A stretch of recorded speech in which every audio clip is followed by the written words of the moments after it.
ഈശോ മിശിഹായ്ക്ക് സ്തുതിയായിരിക്കട്ടെ. ഇന്ന് ആഗോള കത്തോലിക്ക സഭ നമ്മുടെ കർത്താവായ യേശുനാഥൻ്റെ തിരുഹൃദയത്തിൻ്റെ തിരുനാൾ സന്തോഷത്തോടെ കൊണ്ടാടുകയാണ്. ഇന്ന് നമ്മൾ ധ്യാനിക്കുന്നത് യോഹന്നാൻ്റെ വിശുദ്ധ സുവിശേഷം 19-ാം അധ്യായം 31 മുതൽ 37 വരെയുള്ള വാക്യങ്ങളാണ്. പടയാളികളിൽ ഒരുവൻ യേശുനാഥൻ്റെ പാർശ്വത്തിൽ കുന്തം കൊണ്ട് കുത്തുകയും അവിടെ നിന്ന് രക്തവും വെള്ളവും പുറപ്പെടുകയും ചെയ്തു എന്ന് പറയുന്ന സുവിശേഷ ഭാഗം, അതായത് ക്രിസ്തുനാഥൻ മരിച്ചതിന് ശേഷമുള്ള കുരിശിലെ രംഗങ്ങളാണ് നമ്മൾ ധ്യാനിക്കുന്നത്. അപ്പോൾ ഇവിടെ പാരമ്പര്യമായി നമ്മൾ വിശ്വസിക്കുന്നത് അവിടുത്തെ വിലാവിൽ കുത്തിയപ്പോൾ അവിടെ ആ കുന്തം അവിടുത്തെ തിരുഹൃദയത്തെ ഭേദിച്ചുവെന്നും അവിടെ നിന്നാണ് രക്തവും ജലവും ഒഴുകിയെന്നാണ്. അതുകൊണ്ടാണ് തിരുഹൃദയ ചിത്രം നമ്മൾ വണങ്ങുമ്പോൾ ആ ചിത്രത്തിൽ അടയാളപ്പെടുത്തിയിരിക്കുന്നത് മുറിവുകളുള്ള ഹൃദയത്തെയാണ്. ഹൃദയം അത്രത്തോളം ആ കുന്തം തകർത്തു എന്ന് നമ്മൾ ചിന്തിക്കുകയാണ്. ഈ യേശുനാഥനെ നമ്മൾ ധ്യാനിക്കുമ്പോൾ, തിരുഹൃദയത്തിൻ്റെ മുറിവേറ്റ യേശുനാഥനെ ധ്യാനിക്കുമ്പോൾ ആദ്യമേ നമ്മൾ ചിന്തിക്കേണ്ടത് യേശുനാഥൻ നമ്മുടെ ദൈവമാണ്. അപ്പോൾ ഒരു ഹൃദയമുള്ള ദൈവമാണ് യേശുനാഥൻ. ആ ഹൃദയം മുറിപ്പെടുകയും ചെയ്തു. എന്താണ് ഹൃദയമുള്ള ദൈവത്തിൻ്റെ പ്രത്യേകത? ബൈബിൾ പശ്ചാത്തലത്തിൽ ചിന്തിക്കുമ്പോൾ ഹൃദയം എന്ന് പറയുന്നത് ഒരു മാംസഭാഗം മാത്രമല്ല ശരീരത്തിൻ്റെ.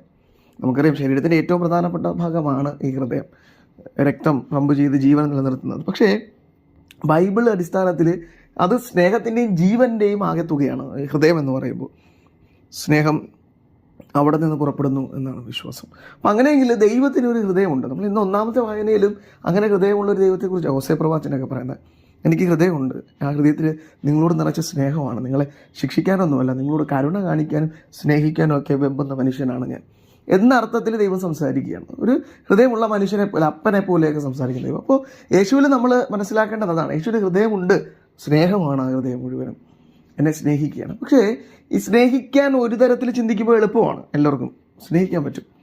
നമ്മളെ സ്നേഹിക്കുന്നതിന് നമുക്ക് തിരിച്ച് സ്നേഹിക്കാം, ഇനി നമ്മളെ സ്നേഹിച്ചില്ലെങ്കിലും ചിലപ്പോൾ തിരിച്ച് സ്നേഹിക്കാനൊക്കെ പറ്റും. പക്ഷേ നമ്മളെ വേദനിപ്പിച്ചവരെ സ്നേഹിക്കാൻ പറ്റും, അതാണ് ഏറ്റവും വലിയ ഒരു ചോദ്യം. അപ്പോൾ ഈ വേദനകൾ എന്ന് പറയുമ്പോൾ ദൈവത്തെ സംബന്ധിച്ച് മനുഷ്യൻ ആദ്യമേ മറുതലിച്ചപ്പോൾ തന്നെ ദൈവത്തെ വേദനിപ്പിച്ചു.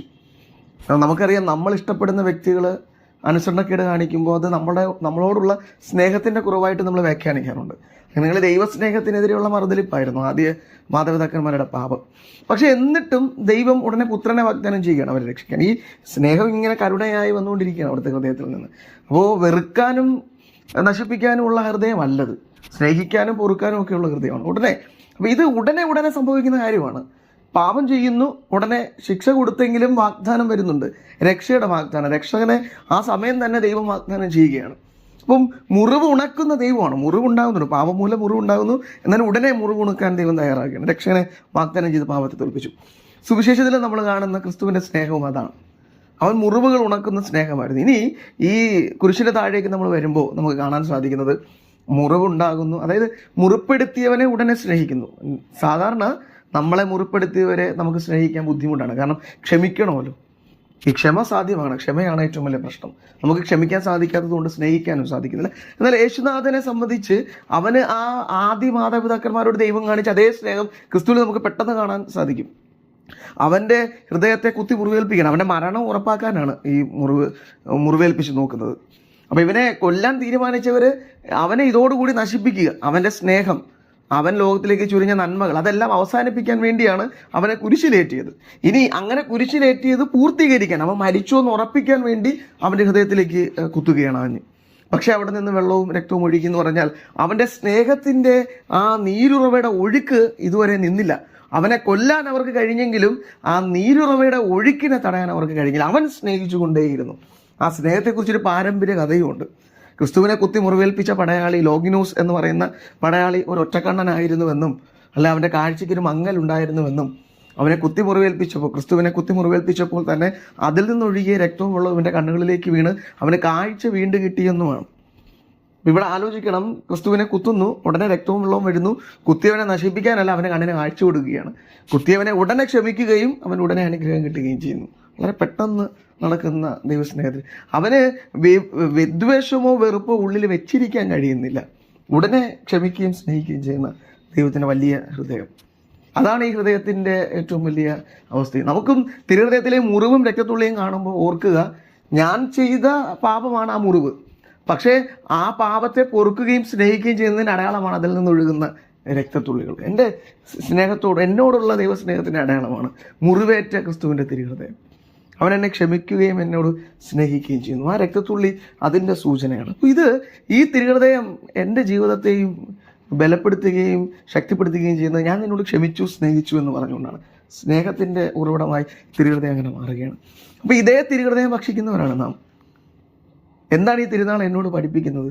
ക്രിസ്തുവിൻ്റെ സ്നേഹത്തെയും അവിടുത്തെ കരുണയും തിരിച്ചറിയുക, ക്ഷമിക്കുന്ന സ്നേഹത്തെ തിരിച്ചറിയുക, തെറ്റിപ്പോയാലും ഓടിയെത്താനും അവൻ്റെ ചാരം നിൽക്കാനും പരിശ്രമിക്കുക. അവൻ എന്നോട് ക്ഷമിക്കുകയും സ്നേഹിക്കുകയും ചെയ്യും. കാരണം ഹൃദയമുള്ള ദൈവമാണ്, ക്ഷമിക്കുന്ന ദൈവമാണെന്ന് മനസ്സിലാക്കുക. അതുപോലെ ഇതേ ദൈവത്തെ ഭക്ഷിക്കുന്നവരാണ് നാം. ദിവ്യകാരുണ്യ സ്വീകരണത്തെയാണ് ഓർമ്മിപ്പിക്കുന്നത്. നമ്മൾ ഈശോയുടെ തിരുശരീര രക്തങ്ങൾ ഭക്ഷിക്കുന്നവരാണ്. നമുക്കറിയാം എവിടെയെല്ലാം ദിവ്യകാരുണ്യ അത്ഭുതങ്ങൾ നടന്നിട്ടുണ്ടോ അവിടെയെല്ലാം നമ്മെ ഓർമ്മിപ്പിക്കുന്ന കാര്യം ആ ദിവ്യകാരുണ്യ അത്ഭുതങ്ങളിലെ തിരുശരീരം എന്ന് പറയുന്നത് ജീവിക്കുന്ന ഒരു മനുഷ്യൻ്റെ ഹൃദയഭാഗത്തുള്ള മാംസവും രക്തവുമാണെന്നാണ്. അതായത് ക്രിസ്തുവിൻ്റെ ഹൃദയം തന്നെ ഭക്ഷിക്കുന്നവരാണ് നമ്മൾ. അപ്പോൾ നമ്മളും ക്ഷമിക്കാനും പൊറുക്കാനും നമുക്ക് കഴിയണം. കാരണം ഈ ലോഗിനോസിൻ്റെ പേരിൽ ഒരു ദേവാലയം ഉണ്ടായിരുന്നെന്നും അതേ ദേവാലയത്തിൽ ദിവ്യകാരുണ്യ അത്ഭുതം നടന്നിട്ടുണ്ടെന്നും ചരിത്രം നമ്മെ ഓർമ്മിപ്പിക്കുന്നുണ്ട്. അപ്പം തിരുഹൃദയം എന്ന് പറയുന്ന തിരുഹൃദയത്തെ ഭക്ഷിക്കുകയും മാനം ചെയ്യുകയും ചെയ്യുന്ന നമ്മളും ക്ഷമിക്കാനും പൊറുക്കാനും നമുക്ക് കഴിയണം. ക്രിസ്തു നമ്മെ പഠിപ്പിക്കുന്നത് അതാണ്. ഉടനെ ക്ഷമിക്കാനാണ്. ഈ മനസ്സിൽ വെറുപ്പ് വെച്ചിരുന്നാണ് അത് പഴുത്ത് ചീഞ്ഞ് നാറി ചുറ്റും ദുർഗന്ധം വമിച്ച് മറ്റു മനുഷ്യരെ നമ്മളെ നശിപ്പിക്കുന്നത്. അപ്പോൾ മുറിവുകളെ ഉടനെ ഉണക്കാൻ നമുക്ക് കഴിയണം. ക്രിസ്തു ഉടനെ മുറിവ് ഉണക്കുന്ന സ്നേഹമായി മാറുകയാണ്. നമ്മളവനെ മുറിവേൽപ്പിക്കുമ്പോൾ വീണ്ടും നമ്മളെ മുറിപ്പെടുത്താനല്ല, പകരം നമുക്കുള്ളിലെ മുറിവുകളെ അവൻ ഉണക്കണം. അപ്പോൾ നമ്മുടെ ജീവിതത്തിൽ മുറിവുകൾ ഉണ്ടാകുമ്പോൾ മുറിവ് തന്നവരെ അവരോട് ക്ഷമിക്കാനും സ്നേഹിക്കാനും, അവർക്ക് എന്തെങ്കിലും മുറിവുകളുണ്ടെങ്കിൽ അതുപോലും ഉണക്കുന്ന മനുഷ്യനാകാനും നമുക്ക് കഴിയണം. അപ്പോൾ ക്രിസ്തുവിനെ പോലെ നമ്മുടെ ഹൃദയവും തിരുഹൃദയം പോലെയാവും. കാരണം നമ്മൾ പ്രാർത്ഥിക്കുന്ന പ്രാർത്ഥന അതാണല്ലോ. ജൂൺ മാസത്തിൽ ഭവനങ്ങൾ മുഴുവനും ഉയർന്നു നിൽക്കുന്ന പ്രാർത്ഥന, ഈശോയുടെ തിരുഹൃദയമേ അങ്ങൻ്റെ സ്നേഹമായിരിക്കണമേ, ഈശോയുടെ തിരുഹൃദയമേ അങ്ങേ ഹൃദയം പോലെ എൻ്റെ ഹൃദയത്തെ ആക്കണമേ എന്ന് പ്രാർത്ഥിക്കുന്ന മനുഷ്യരാണല്ലോ നാം. അപ്പോൾ അതുപോലെ ആയിത്തീരുന്നതിന് ഉടനെ ക്ഷമിക്കാനും സ്നേഹിക്കാനും നമുക്ക് കഴിഞ്ഞാൽ നമ്മുടേതും തിരുഹൃദയം പോലെ. നമുക്കും യേശുവിനോട് പ്രാർത്ഥിക്കാം, യേശുനാഥാ സ്നേഹിക്കാനും പൊറുക്കാനും മറക്കാനും സ്നേഹിക്കാനുള്ള കൃപ നൽകണമെന്ന്. ഇങ്ങനെയുള്ള ഹൃദയങ്ങളൊന്നും മറ്റിപ്പോയിട്ടില്ല, ഇപ്പോഴും ഉണ്ട്. ഈ ഇടയ്ക്ക് സോഷ്യൽ മീഡിയയിൽ വൈറലായ ഒരു ചേച്ചിയാണ് റോസമ്മ. എറണാകുളം ഭാഗത്താണ്, അന്തയാണ്, ലോട്ടറി കച്ചവടമാണ് ജോലി. അപ്പോൾ ചേച്ചി ലോട്ടറി കച്ചവടം നടത്തുന്നതിനിടയിൽ 2-3 ചെറുപ്പക്കാർ ചേച്ചിയെ പറ്റിച്ചു. ലോട്ടറിയൊക്കെ കൊണ്ടുപോയി. പണം അല്ല കൊടുത്തത്, പണത്തിന് പകരം മറ്റെന്തോ കൊടുത്തു ചേച്ചിയെ പറ്റിച്ചു. പാവപ്പെട്ട ചേച്ചി തിരിച്ചറിഞ്ഞില്ല. പിന്നീട് തിരിച്ചറിഞ്ഞപ്പോഴേക്കും ചേച്ചിയുടെ കയ്യിൽ തന്നെ ഉണ്ടായിരുന്ന ഒരു പെൻ ക്യാമറയിൽ കള്ളന്മാരെ തിരിച്ചറിഞ്ഞു പോലീസ്. പക്ഷേ ചേച്ചി പറഞ്ഞത് ഞാൻ അവരോട് അപ്പോൾ തന്നെ ക്ഷമിച്ചു എന്നാണ്. ഉടനെ തന്നെ ക്ഷമിച്ചു. അതിന് കാരണമായി ചേച്ചി പറയുന്നത്, ഞാൻ പള്ളിയിൽ പോവുകയും ക്രിസ്തുവിനെ സ്വീകരിക്കുകയും ചെയ്യുന്നവനാണ്, അവിടെ നിന്ന് ക്ഷമിക്കാനും പൊറുക്കുവാനാണ് ഞാൻ പഠിച്ചത്, അതുകൊണ്ട് ഞാൻ ആ കുഞ്ഞുങ്ങളോട് പൊറുക്കുന്നു എന്ന് പറഞ്ഞ റോസമ്മ ചേച്ചി. ഈശോയുടെ തിരുഹൃദയം ഇന്നും ജീവിക്കുന്നതിൻ്റെ ഒരു ഓർമ്മപ്പെടുത്തൽ നമുക്ക് തരികയാണ്. നമുക്കും പ്രാർത്ഥിക്കാം, എത്രമാത്രം തെറ്റുകൾ ചെയ്താലും ക്ഷമിക്കാൻ, എന്നിട്ട് സ്നേഹിക്കാൻ, ഹൃദയത്തിലെ മുറിവുകളോടുകൂടി സ്നേഹിക്കാൻ ആ ബലം നമുക്ക് തരുന്നതിനോട് പ്രതീക്ഷനാഥൻ അതിന് നമ്മെ സഹായിക്കട്ടെ. ആമീൻ.